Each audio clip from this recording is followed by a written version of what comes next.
Bismillah ar-Rahman ar-Rahim. Assalamu alaikum wa rahmatullahi wa barakatuh.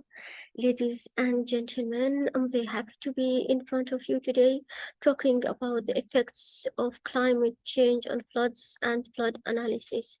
Before going through this, it's maybe good to know about our hydrological characteristics so we can notice if there is any change happening and on that and the climate. The temperature usually in arid areas is mostly very high, and if we talk about Oman, it can rise up to 45 degrees centigrade in some parts of summers, and we know in some countries it can reach above 50 also. There is no clear seasons. We have mostly summer and winter. We don't know a lot about, although we don't experience these springs and autumn a lot. But we have in Oman that in the south, Al-Kharif season, which is from June to August, where that area or that part of our country is affected by the monsoon. The average annual rainfall ranges in Oman from 50 millimeter to 350, with high temporal and spatial variability. That's why we have to be very careful when we talk about one figure, when we talk about the average rainfall, because it can be misleading because of that. The rainfall is difficult to be predicted. It's very intense, happens in very short time, and extremely variable in space and time, leading to flash floods. We noticed that our wadi channels or our water channels are usually dry.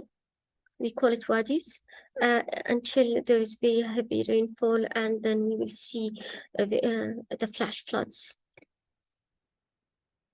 There are no clear wadi channels except in the upstream and downstream. It might be difficult to note because to notice that, because they distributed all over the coast. If it ends into the sea or it ends to the deserts, and that makes assessing the floods in these areas or downstream sometimes can be very difficult, or even determining the catchment area, because it might change from one event to another. We have flash floods with very high velocity, and the flood peaks can be above 10,000 cubic meter per second. And that's why the damage can be very, very high during these severe floods. There's absence of base flow, sparsity of plant cover, and something very important to know about is the high transmission losses. So the flood can decrease instead of increasing, like in the humid areas. Unless there's a cyclone or the rainfall is evenly distributed in the whole catchment, which is not happening very frequent. The losses are very high, so we can see that the evaporation and the evaporation initial losses are very high, and we need to consider that in modeling and hydrological analysis. Before going to talk about the climate change effects, it's good to know what is the climate change. Here, I brought this definition of the United Nations. The United Nations defines the climate change as it refers to long-term shifts in temperature and weather patterns. The shifts may be natural, but since the 1800s, human activities have been main driver of climate change, primarily due to the burning of fossil fuels like coal, oil, and gas, which produces heat-trapping gases. Of course, I don't think that the only factors affecting the climate change. There are many other factors besides the fossil fuels. Of course, we need to consider if we need to control these climate change. What are the effects of climate change? Of course, hotter temperature, which everybody noticed, and that affects, of course, um, the other factors in climate. So, like the rainfall patterns and so on. More severe storms, as we noticed that in our countries and other parts of the world. So the rainfall pattern becoming different and more severe. Floods are noticed. Increased droughts, so we have more severe storms and in some parts, and more severe or droughts in other parts of the world. And we know the effects also of that on water resources, on agriculture, and on people's settlement and food security. The increase in water levels of oceans and sea, and that affects a lot of coastal areas, and it was predicted that some of the islands might disappear or will be disappear in next future decades. Warming, rising ocean, and loss of species. Loss of because of the temperature increasing, weather are affected. Of course, some species won't be able to live under the new circumstances. There's not enough food because, of course, there are more floods destroying farms, and there are more droughts, which also affect the agriculture. And more health risks. So the weather patterns could expand some diseases, and the diseases can increase the number of deaths because of them.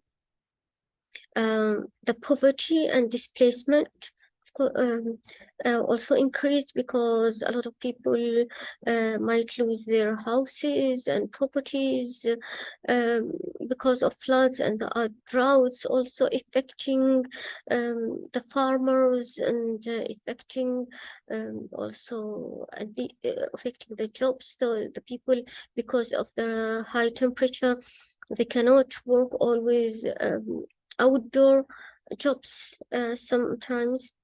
So that all leads to more poverty, besides, of course, that floods can destroy the whole cities. There are many types of floods, like flash floods, coastal floods, urban floods, river floods, ponding. But we are concentrating on flash floods because our areas are affected more by flash floods, and some of that has been mentioned already. Environmentally, it can cause water contamination, loss of local species, significant impacts on biodiversity. Seagrass and coral communities are affected along the coast. Erosion, and then the sediment also affects the environment. There are social impacts because many people and animals can die or get injured because of floods and can lose their homes. Water supply and electricity can be affected. Flooding brings a lot of diseases, and also insects and snakes can be there. A very important thing is the economy can be affected because infrastructure can be affected badly by floods, and we can see that we saw that in Jeddah, and also we saw that in Oman, and a lot of people lose their properties. So that all affects the economic, of course.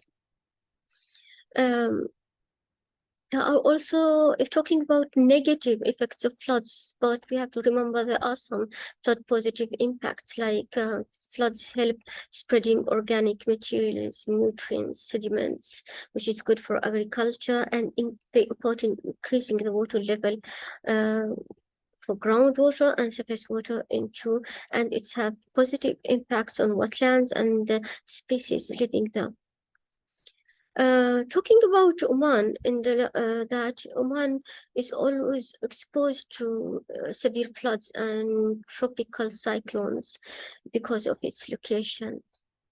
So in 1890, there was big flood, 27, 48, 51, 59, 77, 82, 2002, then the known famous Gono in 2007, 2010, 11, 15, 18, 18, 19, 20. So we can see that in the last decade, the floods, severe floods are more frequent. This table shows that it's not only more frequent cyclones, we are having the magnitude of rainfall increased. So if we see what is recorded in 1890 flood, compared to the other floods, recent floods, we will see that it was 286 maximum rain recorded. But of course, we didn't have at the time a good network, monitoring network to record all areas. You can see that in 2007 it was over 700, 2010 over 500, 2011 over 700, 2018 over 600, 2020 552, 2021 465. So the magnitudes are increasing, as we can see. If we talk about flood magnitudes, the flood magnitudes increase. Also, the record shows that the flood peaks are increasing. So we can see in 81 4,700, that's very severe cyclone hit Oman, but in 97 it was over 4,000. In 2007, Gono over 8,000 cubic meter per second. Fit was over 2,000. We have Makono, 2018 over 4,000. And then we have Shaheen, which is over 3,000 in 2021. So the flood magnitudes are increasing, and that is causing a lot of damage in the area also. Hence, the flood management is very, very important. And the flood risk control. What is that requires? Understanding flood characteristics, because you cannot put plans if you don't understand your flood characteristics, what exactly happening and why it's happening and how it's happening. Providing flood frequency for water development locations, producing flood risk zone maps to know where to build, where we shouldn't build, and where you have to be careful if you build. Forming a hydrological basis for evaluating and controlling current and future development in these flood risk maps based on high, medium, low risk zones, providing initial information for planning, flood control, and city planning also. Development of guidelines and standards, also very, very important.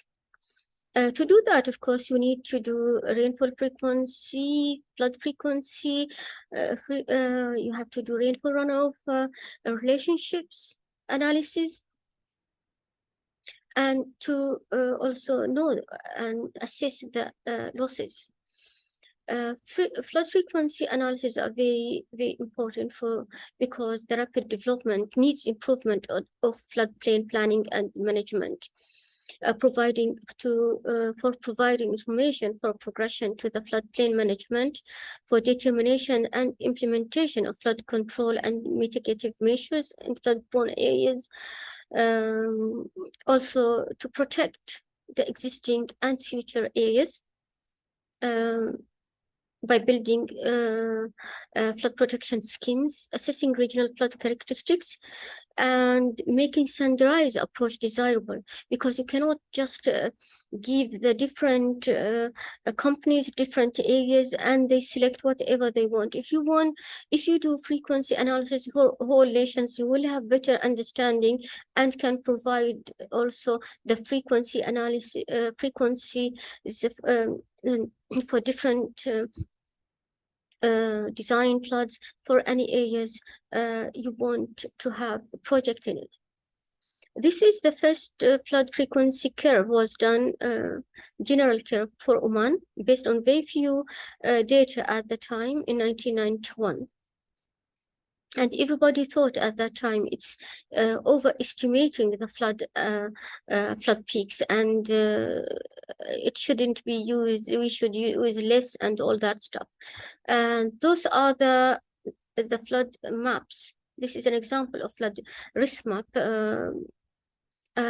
Was carried out at that time in early 90s for the major cities in Oman. So, and it shows that the high risk zones, which are in red color, and that's for floods occurring from 1 to 5 years. The blue, that is medium risk zone. For floods occurring from 6 to 20 years, and then low risk zones for above 21 year, and that's shown in yellow. Of course, that should be used in planning cities, and unfortunately, it hasn't been used by all the planners, developers, and that's why now a lot of development were carried out in red zones, which caused or increased the flood damage because the water channels or wadi channels has been blocked by development. This figures shows that effects of severe floods on frequency analysis, and why it's very important to update all these frequency analysis, and then the of course, if we are carrying out any projects, that flood designs will be affected. So we can see that this from 15 minutes rainfall frequencies to 24 rainfall frequency with Gono and without Gono. With Gono with the blue line, and without Gono with the green line. And we can see how Gono, including Gono, increased the flood for different return periods. This is shows that the magnitudes of different rainfall, different rainfall amounts for different period of records, for short from 15 minutes to 24 minutes, and it shows that with Gono, 50 years, for example, for 24 hours is 151. With Gono,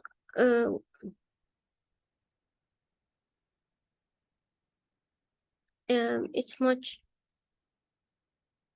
over 200.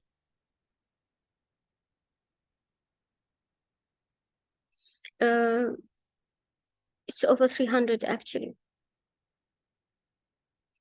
This is in the right table is the general, the old one for all of Oman, and it shows, of course, much less magnitudes for different return periods.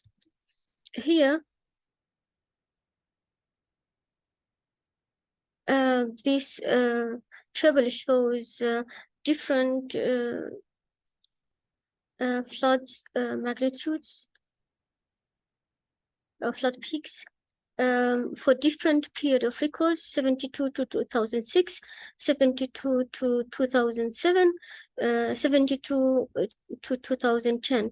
2007 with Gono, 2010 with including Fitch also, and the table shows very clearly the flood magnitudes for different return periods are increasing, which means it's very important to update our flood frequencies so we can use more reliable design floods for different infrastructures to protect them properly.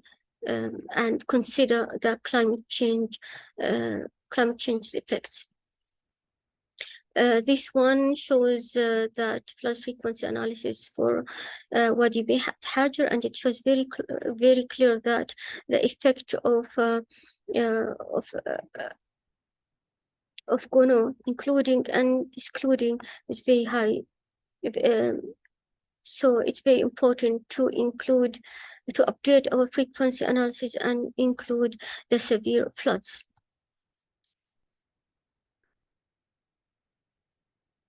This is shows Wadi Bani Umar, and again it shows for this. The table shows the different values for so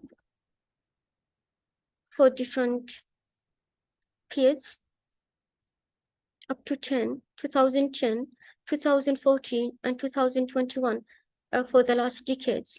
And it shows, of course, how it's increasing, how updating the flood frequency increases the flood magnitude for different return periods.